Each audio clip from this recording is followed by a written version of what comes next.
I'm now going to talk about some other tips that I've picked up through my own teaching and also through different workshops and schools I've been in.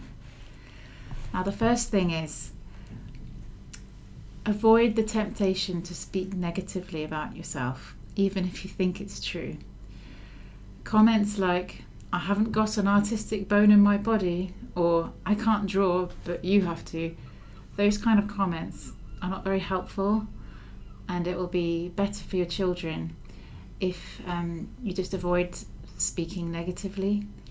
Just maintain the attitude that we're all going to have a go, including you. Treat an art lesson like an exciting journey up a mountain. It's supposed to include challenges and demand endurance. Unexpected obstacles might come across your path. You might have to change or adjust your route, but that's all part of the adventure of the journey. So try and keep that sort of spirit about it. Also, children like to know what the point of something is. Why are we doing this? Is it to make something look realistic? Is it to express a message or tell a story without using words? Try and use inspiring language and encourage them to aim high. If they see you're excited about this project and that there are some serious skills involved, like precision and hand-eye coordination, they will be motivated to do their best, just like they do in sport and other hobbies and other things. And it doesn't always have to be realistic. See, what I'm doing here at the moment is based on some lilies, but I've turned it more fantastical and I'm using my imagination a bit more. Another thing to remember is to make sure they hear your instructions.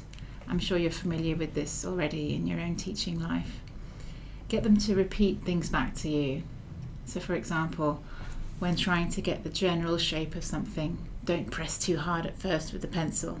Get them to say it with their own mouths back to you. Okay, that's really important. Now, when you're monitoring, when you're going around when the activity started, it helps to make suggestions rather than point out something that is clearly wrong about their work. Think about the points that I made about form, tonal contrast, and negative space. If they're wondering why their work doesn't look good, it may be that the form wasn't quite right to begin with and they just need to adjust it. Or maybe they aren't using the full range of values on their tonal variation scale. Say things like, perhaps you could see what happens if you make this part darker. Or you could say, or maybe you're pressing a bit too hard there. See what happens if you lift it off with the rubber. So just make suggestions, and that's often more helpful to children. And also, always ask permission before putting your own pencil on someone else's work, even if they clearly want you to improve it, because art can be quite personal and it's often a solitary activity, even if you are in a room full of people. So just say things like, can I? Is it okay if I just see what I can do here? I've noticed that this politeness, this calmness about you will enable optimum results. Tentative or unconfident children, just encourage them by making the right affirmative statements and even just by sitting next to them and doing it with them for a few minutes. That will really provide them that support. In a large class, it will really be very helpful if you have an assistant there or a helper who's fully engaged in the activity to help maintain a quiet and orderly room so that those who are a bit shy or tentative, they can be sat down next to and do it with them. You're on this journey together. Another tip is, I know it sounds simple, but before the activity starts, make sure that there are enough good rubbers and pencil sharpeners for children to use while they're drawing. A little plastic bowl on each table for loose pencil shavings is better than children standing up, congregating at the bin, making noise and getting distracted. So that's a good thing to have in place before you start. encouraging perseverance. In my opinion, most children are very capable of meeting a challenge, much more than we assume. And they have vastly more potential with artistic things than is often presumed.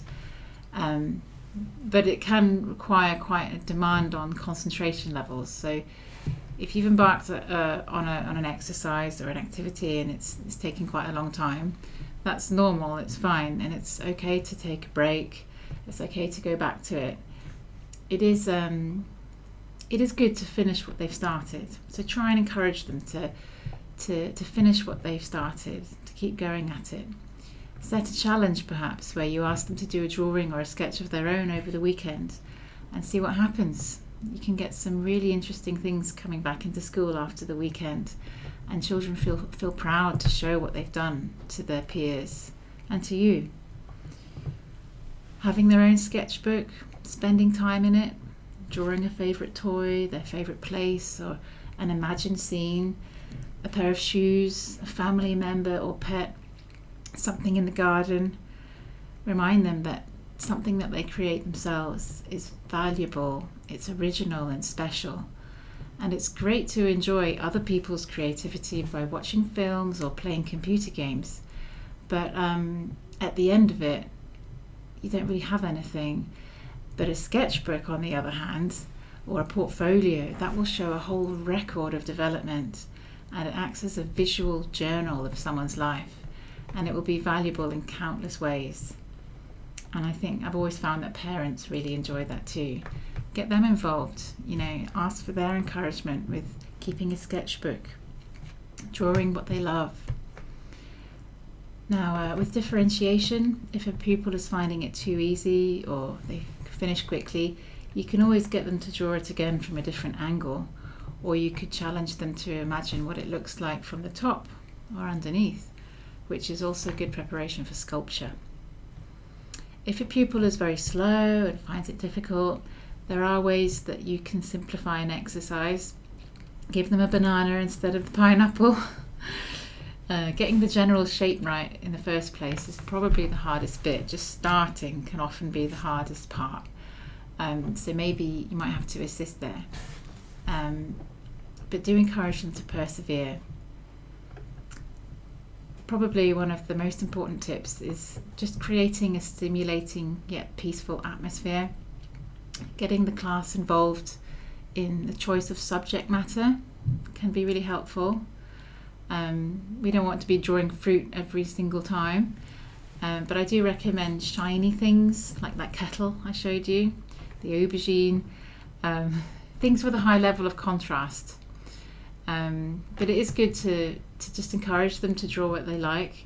When I was a child, I enjoyed drawing endless pictures of cats and flowers, faces that look like mine, and many boys I've met, they prefer drawing robots, machines, buildings, and I've noticed that everybody likes dragons and eagles. So we're coming to a close now. Let's just recap the main points we looked at, which were the benefits of having an art education, form and pencil technique, tonal variation and shading, and negative space. These are the essential drawing disciplines, if you like, which form a foundation of skills that support painting, sculpture, photography, and other visual subjects. I hope that you will have understood how these skills are useful in developing well-roundedness in children, how helpful it is to give them opportunities to observe and understand and describe something. I hope you have found these points worthwhile and that you're able to implement them successfully and confidently in your classes. Please feel free to get in touch with me if you have any questions, any need for further clarification, and I would particularly welcome your feedback. Thank you.